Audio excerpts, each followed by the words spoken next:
Hello, আসসালামু আলাইকুম সুপ্রিয় নিবন্ধনধারী এবং নিবন্ধন পরীক্ষার্থী ভাই ও বোনেরা।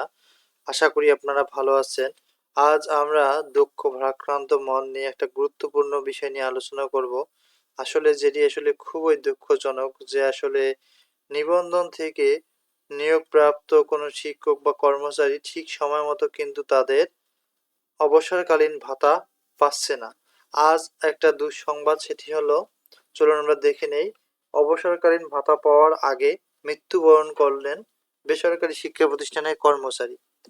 সাতক্ষীরা তালতলা আদর্শ মাধ্যমিক বিদ্যালয়ের অফিস সহকারী মোহাম্মদ সিরাজুল হক অবসরের পরে দীর্ঘদিন মানবতার জীবনযাপন করে মৃত্যুবরণ করেছেন।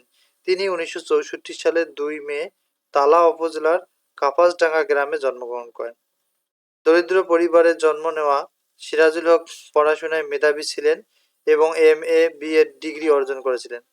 চাকরির প্রয়োজনীয়তার তাগিদে তিনি 1992 সালের 1 ডিসেম্বর তালতলা আদর্শ মাধ্যমিক বিদ্যালয়ে অফিস সহকারী পদে যোগদান করেন। তবে বিদ্যালয়ের প্রয়োজনে তিনি নিয়মিত শ্রেণীকক্ষে শিক্ষাদানও করতেন। 2024 সালের 1 মে তিনি সরকারি নিয়ম অনুযায়ী অবসর গ্রহণ করেন। তবে অবসরের পর প্রাপ্য অর্থ না পাওয়ায় তিনি পরিবার নিয়ে মানবেতর জীবনযাপন করতে বাধ্য হন। গতকাল মৃত্যুকালে তিনি স্ত্রী ও 2 কন্যাকে রেখে গেছেন। বাদ-জোহর তার নিজ গ্রামের পারিবারিক কবরস্থানে জানাজা শেষে দাফন করা হয়। বিদ্যালয়ের প্রধান শিক্ষক রেজাউল করিম বলেন, তিনি ছিলেন সহজ সরল, সাধারণ এবং কর্মঠ একজন মানুষ। তার মৃত্যুতে আমরা গভীরভাবে শোকাহত।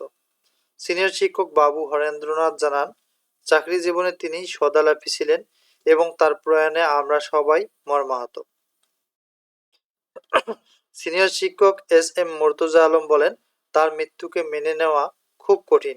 তিনি অবসরে ভাতা যাতে দ্রুত পান সেজন্য অবসর কল্যাণ ট্রাস্টের কাছে আহ্বান জানাচ্ছি।